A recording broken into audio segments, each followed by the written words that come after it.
Good morning, everyone. I'm sorry, I'm a couple of minutes late. I had trouble signing in, so I'm here now.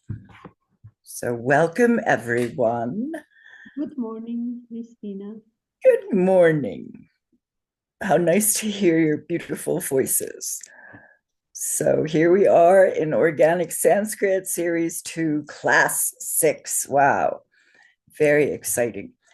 So, how is everyone? Put some numbers in the chat. One's for good, two's for maybe not so good. Mezzo mezzo. Great. We're doing very well out there. Excellent. Good. It's good here too. I have a very brief Venerable Phil update.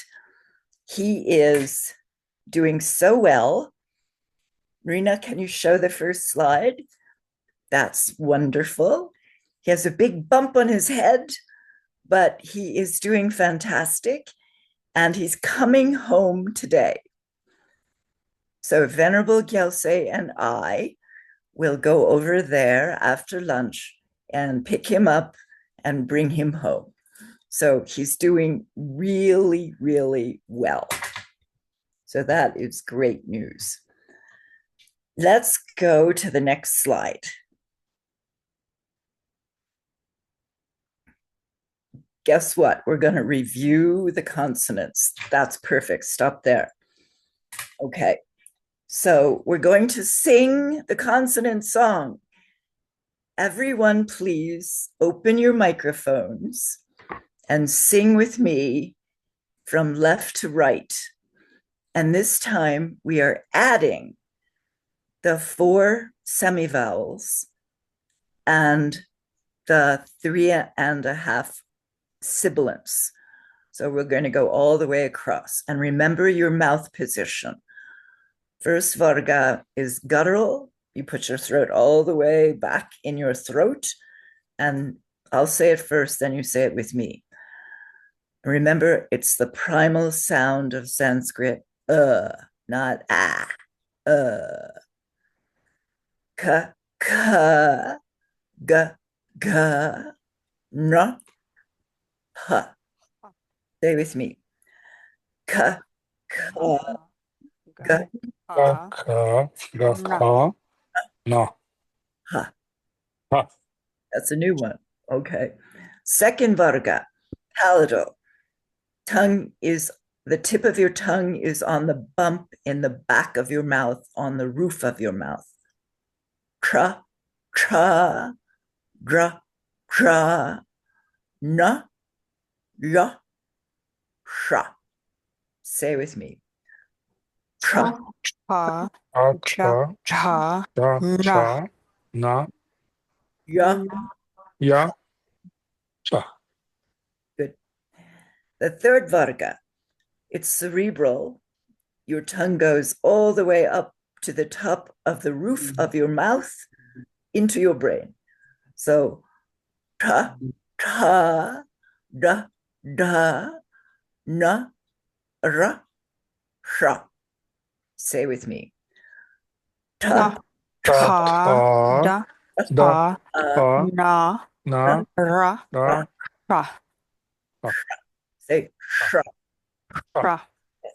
Very good. Fourth varga, that's dental, and the tip of your tongue goes against the bump in the back of your front teeth. So, ta, ta, da, da, na, la, sha. That's a hard one. Say with me. Ta, Da, ta, da, da, ha, na, la, la, sha. sha. Yes, it's a sa, no sha. Sa, like an English type sa, many European languages, sa. But somehow try to put your tongue behind your front teeth and say sha. Sha. Say sha, yeah, sha. Da, Not sha. da. Good. sha. Good. That one, honestly, we're going to say mostly like modern European languages. We're just going to say sa, but that is the absolutely correct way to say it in Sanskrit. Now, the fifth varga, labial, that's where you put your lips together and almost as if you were making a kiss motion. So we're going to say pa, pa, ba, ba, ma, and va. Pa, pa, ba, pa, pa, pa, ba, ma, pa, ma, va. wa. Okay, good. Yes. And I say va. Geshe usually says va, but sometimes he says he wants to say wa. And many, particularly Hindu traditions, say wa instead of va. But in this class, you'll Wa, va. Yeah. Well, you wa, see, it's labial, right? So if you put your lips together and say va, it almost wa, like wa. wa. Wow. Wow. Wow. How would we spell that in Sanskrit? I think we'd have to use a virdi. Okay, let's go to the next slide. So last week we went over, I believe, these two somewhat unusual consonants. And the reason I'm highlighting them is that sometimes we consider them to be two extra consonants in Sanskrit. So that would bring our total consonants to 35. But sometimes we don't. So it's a 50-50 proposition. However, I think it is really important to learn them as separate letters for two reasons. They're very common, they occur frequently. And the second reason is with many compound consonants, which these are, you can easily guess which two consonants are combined. But with these two, I do not think you can guess. For instance, the first one is ksha. Everybody say ksha, ksha, ksha. Pra, Sha, pra. sha. Good. And if you're a Russian speaker or a Ukrainian speaker or a speaker of Slavic languages, you have an advantage because you have many compound consonants in your language. So it is easy for you to say difficult compound consonants. The rest of us must struggle more. So which two letters do you think are written in that Devanagari there? Open your mics and talk to me. You get a hint from the I asked underneath that. What's the first letter in that I asked? Come on, somebody knows. Open your mics. The very first letter in that three-letter group is what? Consonant. It's a consonant, but which one? Yeah. Ka. Yeah. Ka. I think someone said ka. It's ka, Ah, right? ka. And what's the second consonant there? Sha. Sha. And what varga is that? Fourth varga, I think. No, third varga. Third varga, cerebral, because it has a dot under it. And in I asked, anytime we see the dot under it, we know it's a cerebral. So somehow, if you think of our Devanagari chart, the first letter is ka. It's that downstroke with the little curly cues, the little round circles. And the sha, which is the cerebral sha, which is the loop with the stroke through it. This is how they decided to combine them when they write them together. Ksha. So it's a common compound consonant. You see it in words like kshanti, which means peace, or patience too. And it is so unusually written that you could not guess from looking at that Devanagari what two letters are combined.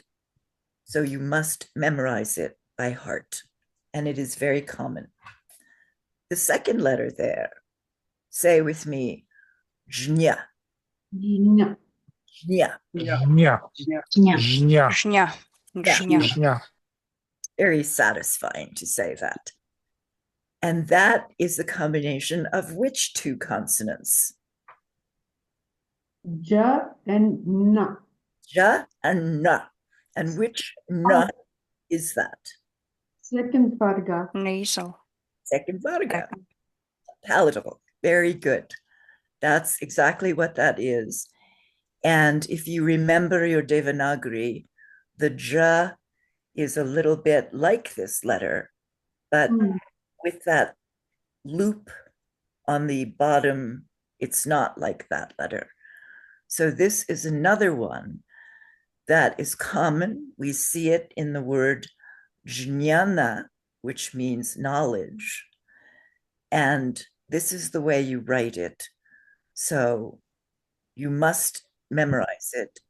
And there's no way to guess what that is. All right. So we don't put them on the grid that you just saw because they're not in any one varga, right?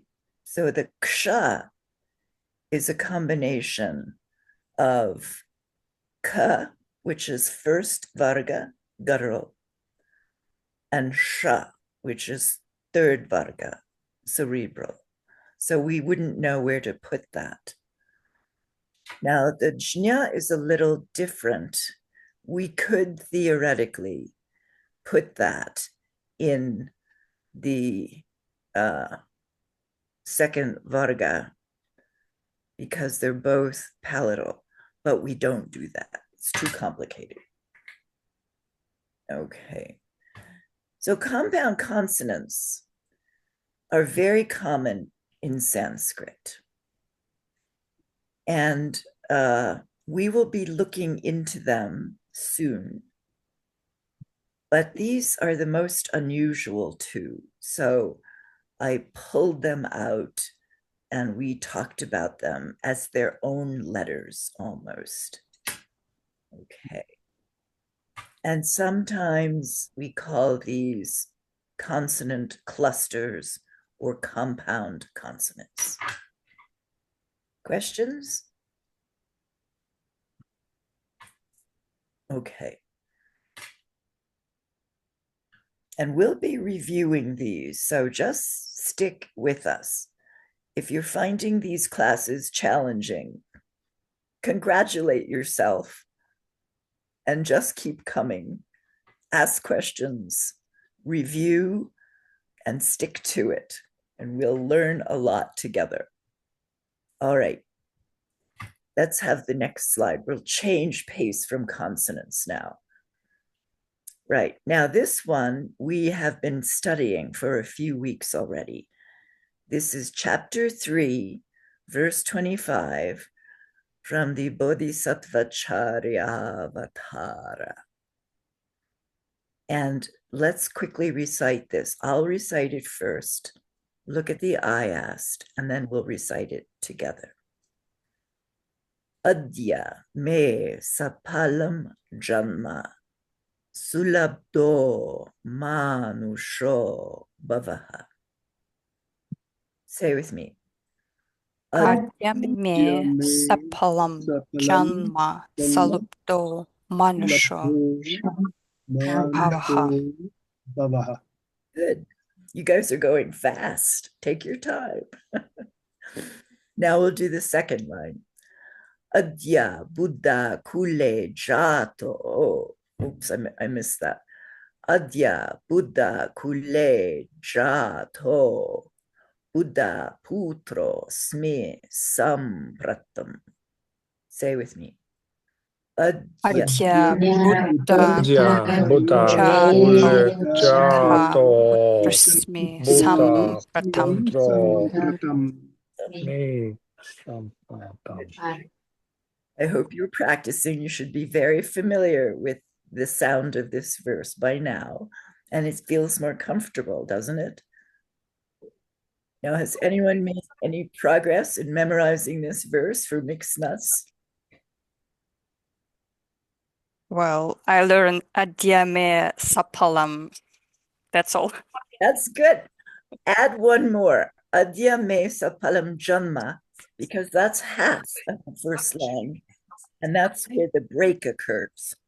So if you add janma, you're going to be 25% of the way there. That is absolutely great. Adya me sapalam janma. Adya me Sapalam Janma. See how that fits together? And the second half is sulabdo manusho baba. Sulabdo Manusho Bavaha. And bavaha is right. But if we're going to be reciting this in poetry, which this is, we have to say bava. But in grammar class, you'll say bavaha. Great. That is really good. All right. So we'll do more on this next time. But for now, we're going to move to the next slide. Oh, we did that.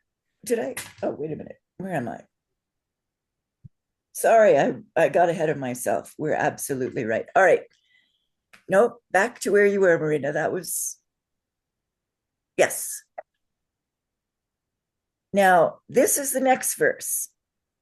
This is chapter 3, verse 26 of the Bodhisattva Charyavatara. So these are the two verses that Geshe Michael suggested we study in this class. So it's halfway through and we're moving to the second verse. And we saw a little bit of this last time. And I have no idea why the PowerPoint has added that 325 in there. This is 326. So ignore that. And we'll recite this a few times. So I will do half of the first line and then we'll do it together. Tata duna maya karyam. Say with me. Tatha Dhana Maya Karyam. Good.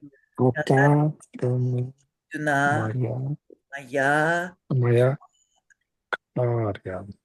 tata Tata Duna maya karyam. Say one more time. Tata Tatha Dhana Maya Maya Karyam. Karyam. You see the rhythm of that line? It's almost like a song. The long A's really show you how to phrase it, and it becomes very beautiful sound. So the last half is Svakulochita Karina. Svakulo Chita Karinam. Yes.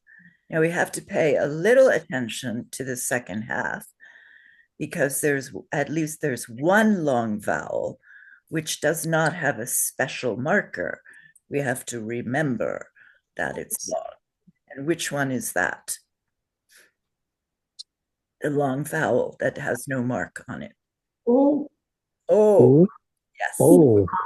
O is always long, always two beats. So we say Svakulochita Kari. Svakulo Chita Karinam. Perfect. Svakulochita Karinam. See the rhythm? So we're going to say the whole thing now, the first line. Tata duna Tata Guna ya, come. Maya Atha Karyam Thuna Maya Karyam Sva Wa Kulochita Kulo Kulochita Karinam. Karyanam Like a song. Tata duna Tata Duna ya Maya Karyam sva Wa Kulo Chita Karinayam. Great. Now the next line. You don't understand why the PowerPoint puts all those numbers. I did not put those there. Okay. This one has a challenging word in it, but we'll practice it. Nirmalasya kulasyasya kalako na bhaved yatha. Now, before we say this, are there any long vowels here that are not marked with a marker? Yes. No. Which? Kalanko. Kalanko. Good. Kalanko. Bhaved. Yes. Two long vowels, which are always long, so they don't need a marker. So I will break this in half and we'll say the first half of the second line. Nirmalasya ulasyasya. Nirmalasya Kulasyasya. Yeah. Oh, we switched lines. Marina, go back to the 20. No. We're going backwards. Yes. Okay. Nirmalasya kulasyasya. Nirmalasya Kulasyasya. So that second word is a little challenging. It's because it has a double yasya, but we can say it because some of us speak Slavic languages and some of us are Sanskrit students. Let me say the whole thing. Nirmalasya kulasyasya kalanko nabavedyata. Say it with me. Nirmalasya Kulasyasya Kalanko Nabhavet Yat. One more time. Nirmalasya Nirmalasya Kulasyasya Kalanko Nabhavet Yatha. Great. Okay, did anyone have a chance to practice this once or twice during the week? Yes, you don't have to say.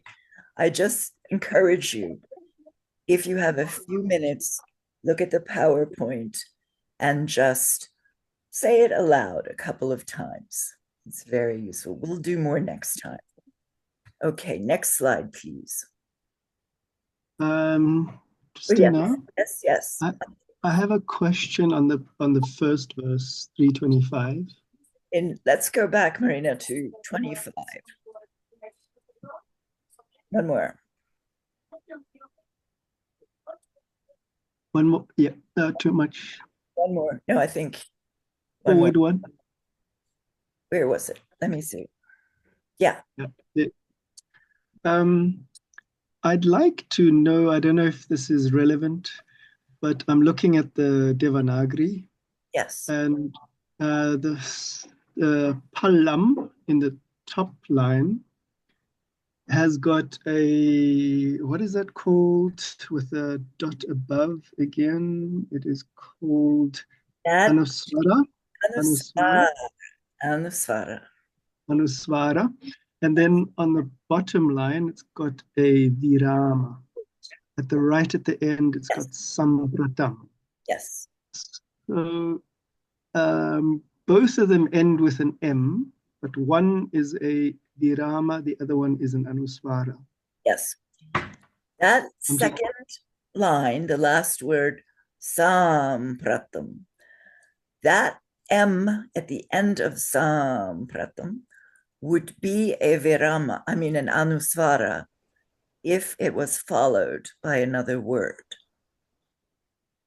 But because it is at the end of a line and no other word follows it, it just is a M with a virama after it, meaning no vowel is attached. So if you look at palam in the first line, which actually there says sa palam because they put those two together, a word follows that. And it's a word that starts with a consonant. Janma. So it's a anusvara, it's a palam, because it's followed by another word starting with a consonant. Sampratam is at the end of a word. So there's nothing to follow it. If you recall, anusvara means after sound. And what it does is it nasalizes what comes before and after it. So palam would have more of a nasal and there's a transition to the consonant following it with a more nasal quality. But there's nothing to transition in sampratam, so it's just cut. Thank you. Okay. Thank you. Yeah, so anusvara does not occur at the end of a line because there's no after sound. Any other questions? Yes, I have a question. Can we take it from your PowerPoint, this shloka, and print in order to see it by eyes?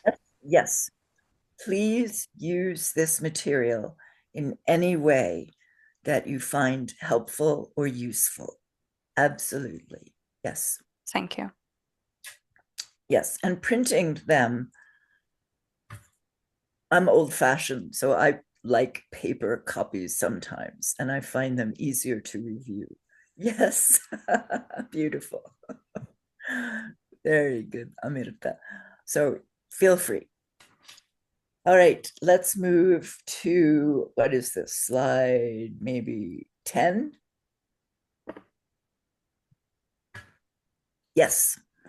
Last week, we introduced this massive concept of nouns. And we learned that each Sanskrit noun has 24 different forms. Because there are 8 cases, and each case adds a flavor of meaning, a different quality of meaning to its noun. So 8 cases, and then there are 3 numbers in Sanskrit: singular, dual, and plural. So 8 cases times 3 numbers for each noun is 24 different forms of each noun. You have entered a very challenging arena of study, the Sanskrit language. And it's wonderful, and we'll go slow, and we'll learn, and it's a test of our patience in not getting discouraged, because you haven't been studying Sanskrit for that long. You already know a lot, and please do not be discouraged by what you do not yet know. It will come. All right, next slide. These are the 8 cases. They're the nominative, accusative, instrumental, dative, ablative, genitive, locative, and vocative.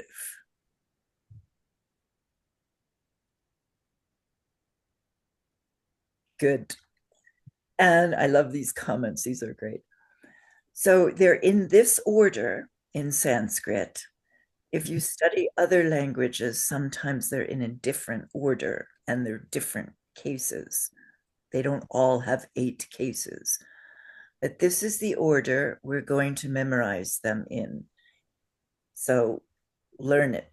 Nominative, accusative, instrumental, dative, ablative, genitive, locative, and vocative. So does anyone remember the silly acronym or mnemonic that I mentioned last week? I remember it was something about bagel. Bagels. Close, but it's not exact. Right. Heidegel. Heidegel. Right. That's it. Similar to bagel, right? So just think of this as something delicious to eat. Heidegel.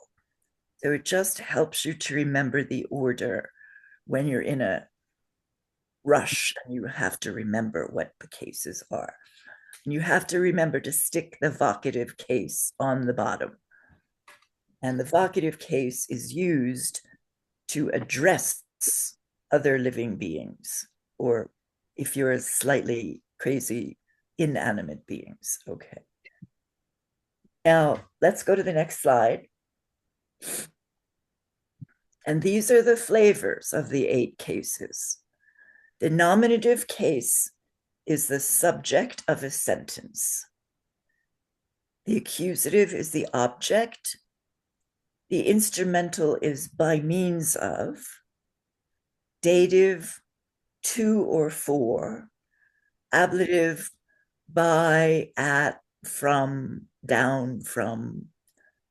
Genitive is a possessive case, belonging to. Locative, very useful, in or on something.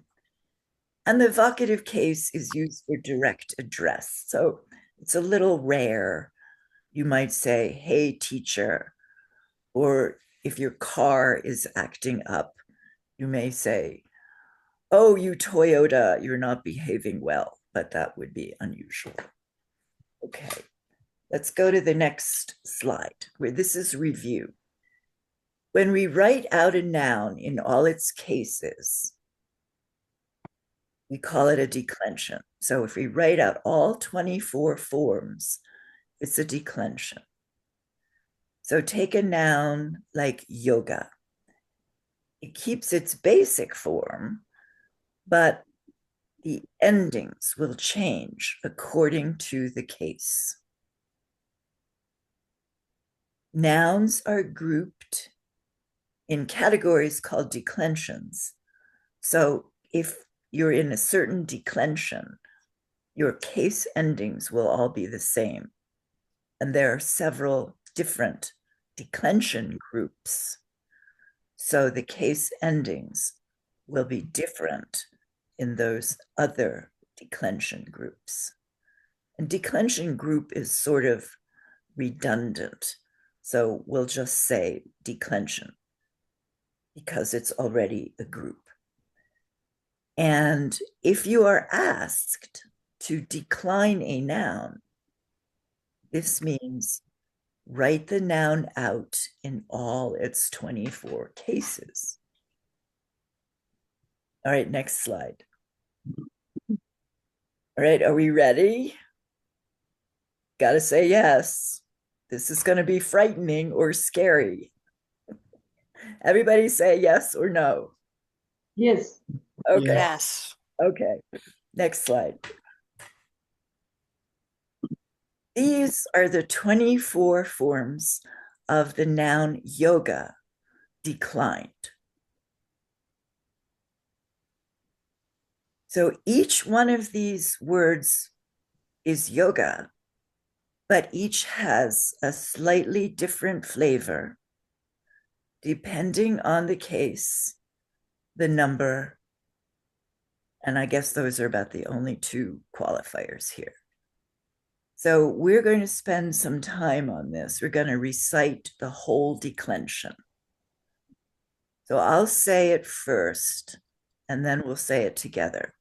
I'll say the whole thing from left to right, nominative case, singular, all the way to vocative, plural.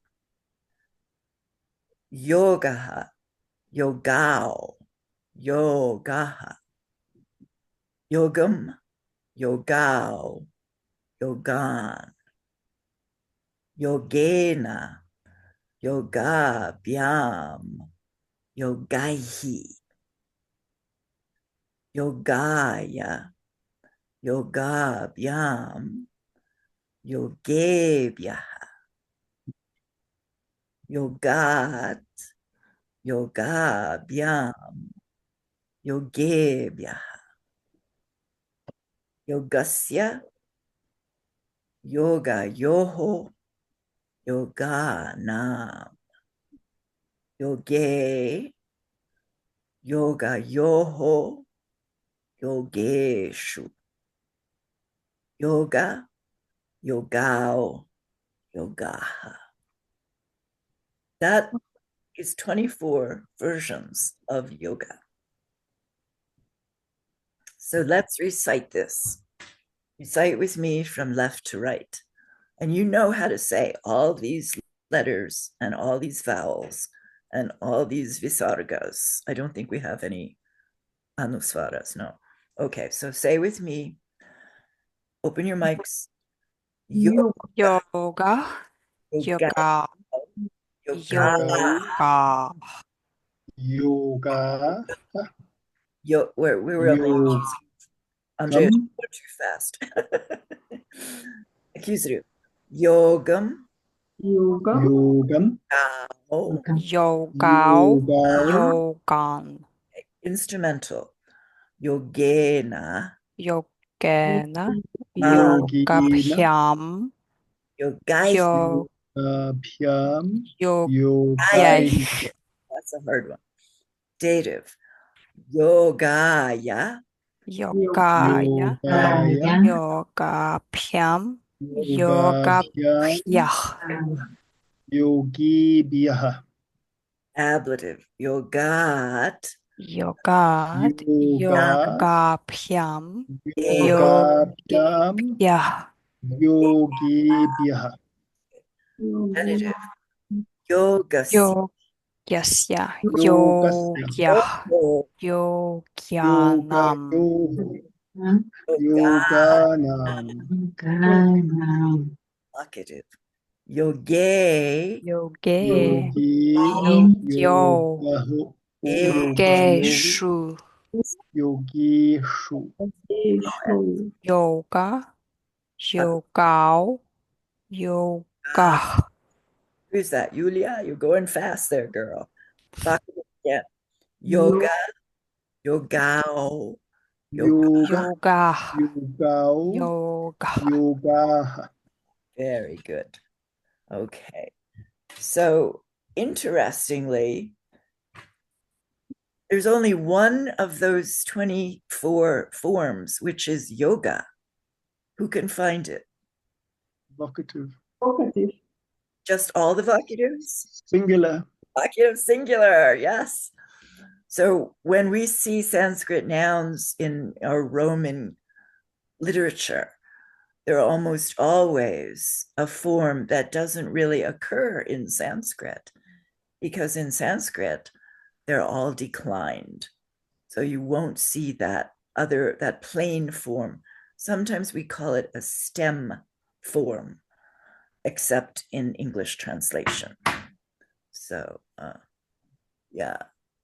There's no yogini. No, that's because it's a derivative of the word yoga. Okay, let's have the next slide. Now, we know roots are very important in Sanskrit. The root of the word yoga, the Sanskrit root, is yuj. Everybody say yuj. Yuj. Huge. And that means to join. And I absolutely love Geshe Michael's translation of the word yoga, because he translates it often as making whole.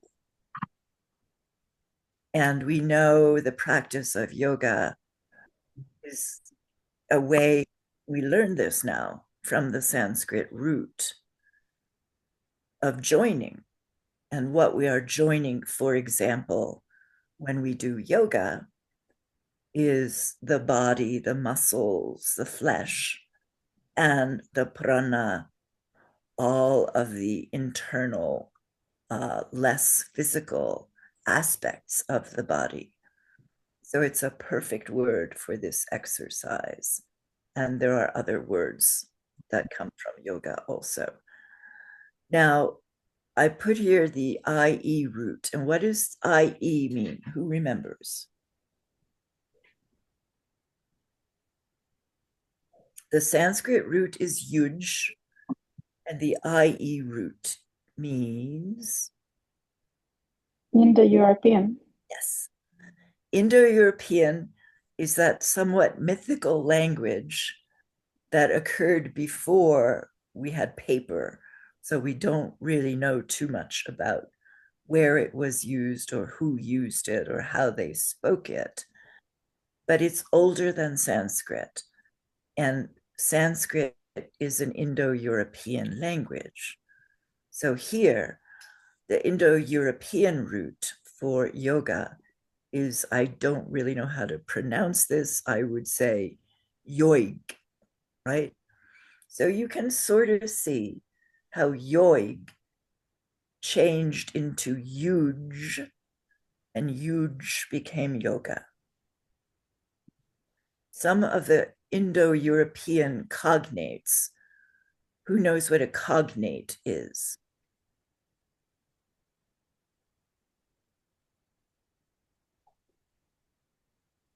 Cognate is a word that means related words similar in root form to a certain root.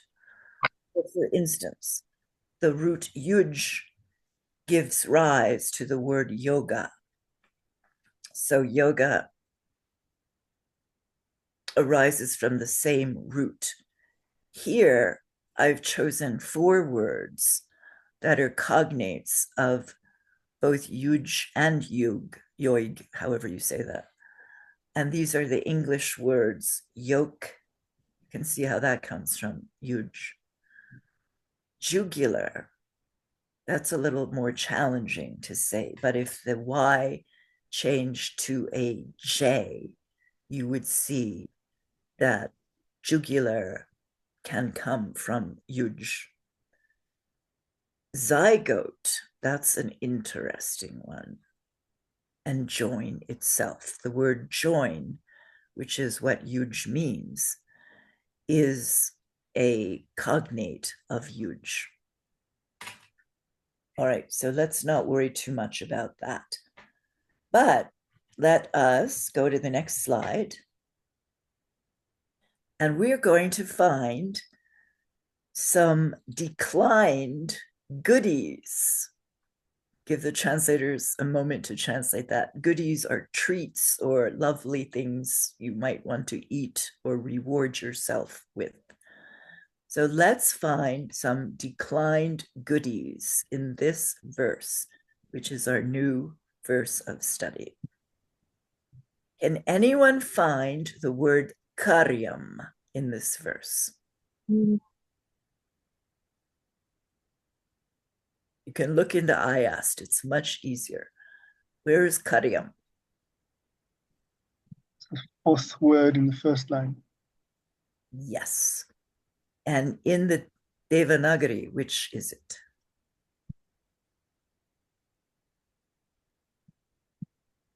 It's the third. I Yes. don't know. Third group. Third grouping. It's a third word, yeah. But grouping is better because that last one obviously is a compound grouping.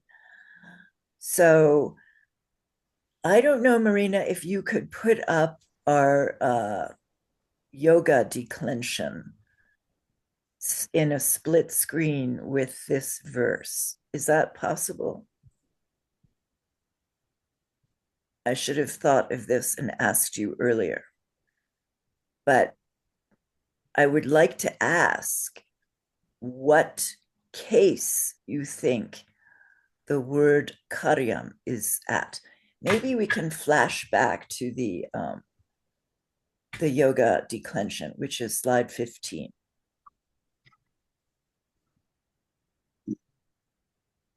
Maybe it's accusative. Instrumental. Ablative. No, accusative singular. Yes. Ablative. No, it's not ablative, because ablative is at. That would be karyat.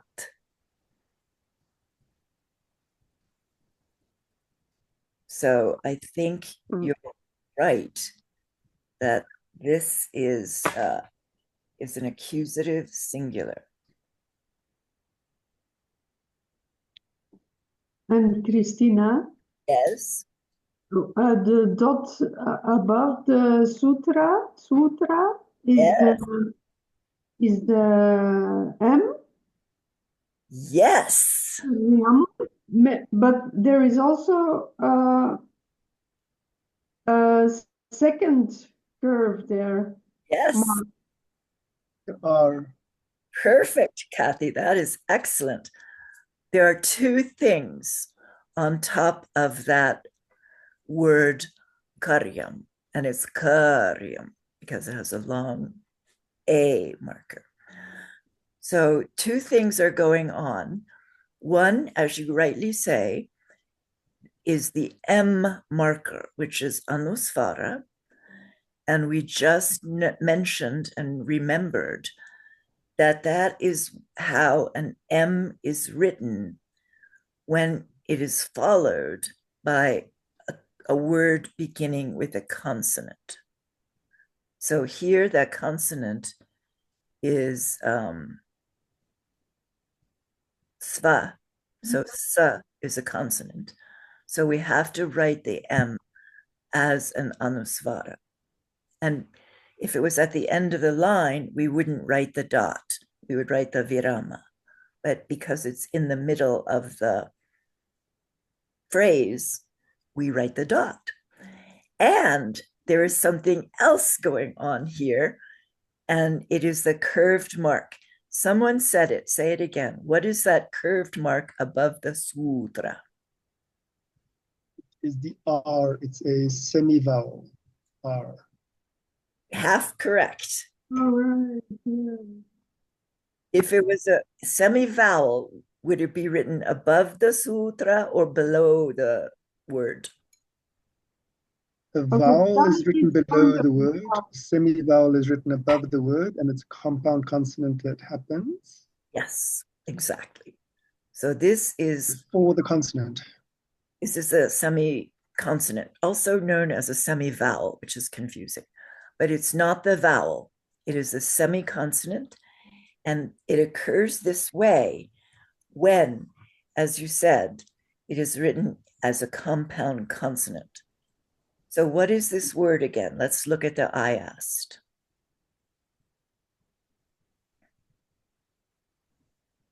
Say the word. You can read it in Devanagari. Karyam. Is that what you said? Is the compound consonant?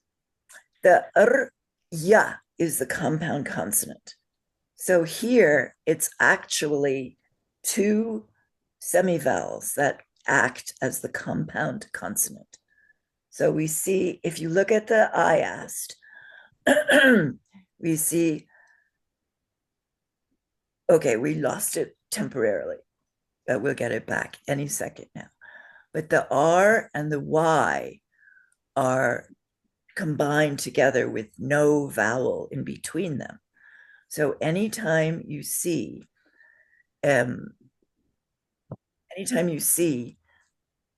two consonants together or two semiconsonants together with no vowel in between them, that means it's a compound consonant. And when the R, which is our most unusual consonant, occurs in combination with another consonant, you write the R above the sutra as a little curve. So I think we're having a little challenge getting our PowerPoint back. So we'll wait for just a moment and I'll tell you. Now, karya is a word that means what is to be done. So it can mean work or action or duty as well. So karya is a masculine noun ending in A, and that is the same declension as yoga, a masculine noun ending in A. So when we write that M after the word, we can look in our declension chart and figure out which of the 24 versions of the word this is. And someone said earlier that it is the accusative singular. And that's what this is. So we know that this word in this verse is going to be the object of the sentence.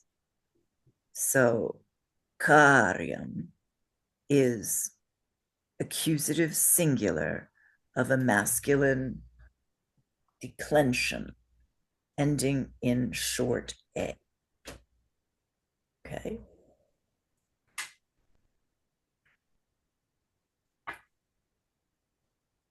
So let's,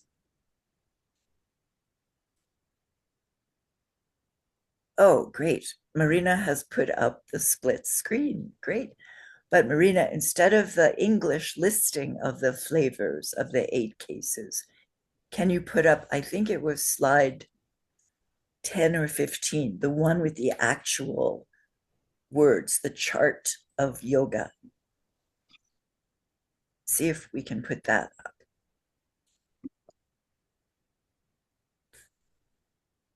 Okay, so in the meantime, let's look at another example in our verse. And for this, I need that screen back while Marina works on this. Marina, I'm making your life difficult here. I'm sorry. But I want to look for the word karinam.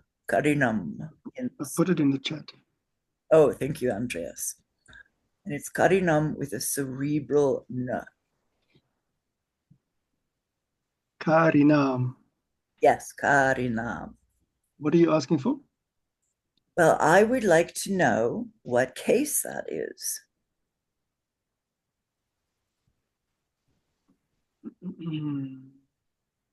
Accusative in singular form. Ah, but look at the quality of that So it could be what is that? It could be instrumental dative or ablative in dual form, or it's genitive in plural form. I think that it is a genitive in plural form. And how do you know that? What is the marker? And I'm sorry, next week we'll practice putting split screens up so you can look at the chart of these things, because this is very challenging unless you happen to have taken a photograph of it on your phone. So it's genitive plural, and how do you know that? What's the ending?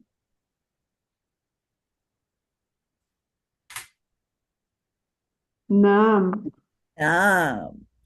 Yes, it's a long A and an M. That's perfect. Okay, so that is exactly what we needed, and thank you so much for doing that. So let's move to the verse. Look at the first line, and the very last word in that line is karinam.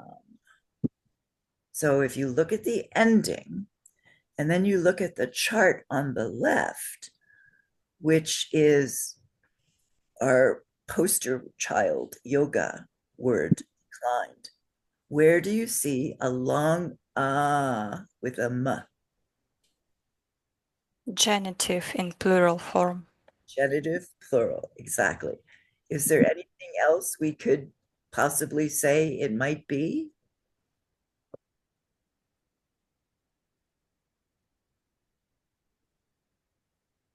Yoganam. Well, that's what it is. But it really is not ambiguous. I don't think we could say it was any other case declined here. It has to be. Because otherwise it would be Kariyam or something. Yes.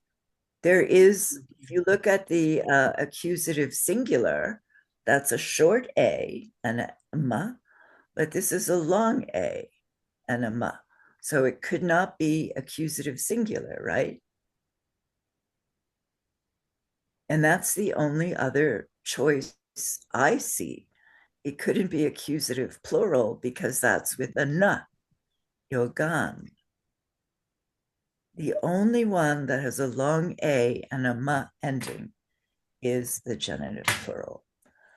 So anyway, we just got a taste today of how we're going to be declining nouns from now on. And I'm a little backed up on the homeworks, but when I get around to it, you're going to be asked to memorize the 24 forms of the noun yoga. So you can get started on that. And just as we have been chanting the alphabet song and the consonant song, we are going to chant the declension of masculine nouns ending in short A. So we'll learn this. And it's right there for you, yogaha, yogao, yogaha. So start practicing, memorizing that and chanting it. And we'll go through a lot more of this in the future. And I want to give you, I want to give you one encouraging piece of information. Maybe 80% of the nouns in Sanskrit are masculine nouns ending in short So it's going to be a very useful thing to memorize. And you can use this declension to compare and learn a lot of other declensions that we'll learn in the future. So it's well worth your time. Okay, so let's skip to the very last slide, Marina, because we're out of time. And yes? Can I ask something? Of course. For me, it would be helpful that we learn also the translation of these rasters. Declined forms. Difficult to understand, but when we have the translation, maybe it's easier to understand. I think that is a great point, and we'll do that next week. Thank you. Yes, and so in other words, we'll go through each of the 24 forms and say how we would translate them. Thank you. That'll be very useful. So, but for today, thank you for coming. If you learn one word of Sanskrit, you will learn it all. Remember that. And I want you all to do coffee meditation on the amazing work you are doing, because you are helping to spread the Dharma in the world and preserve Sanskrit. And the Dharma is originally all written in Sanskrit.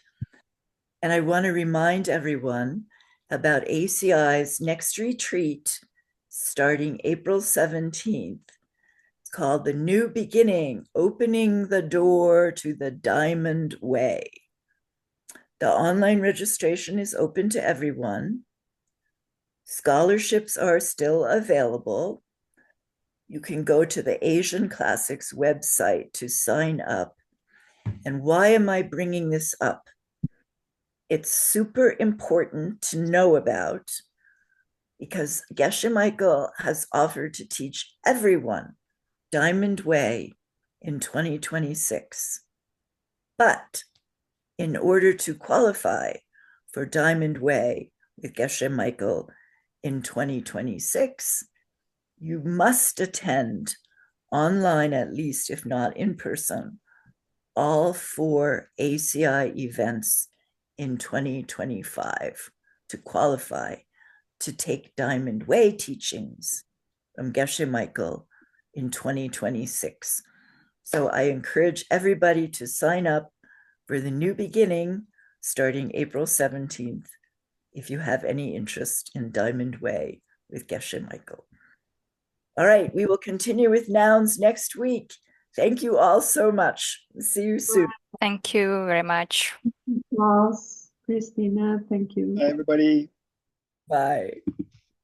Thank you. Bye-bye.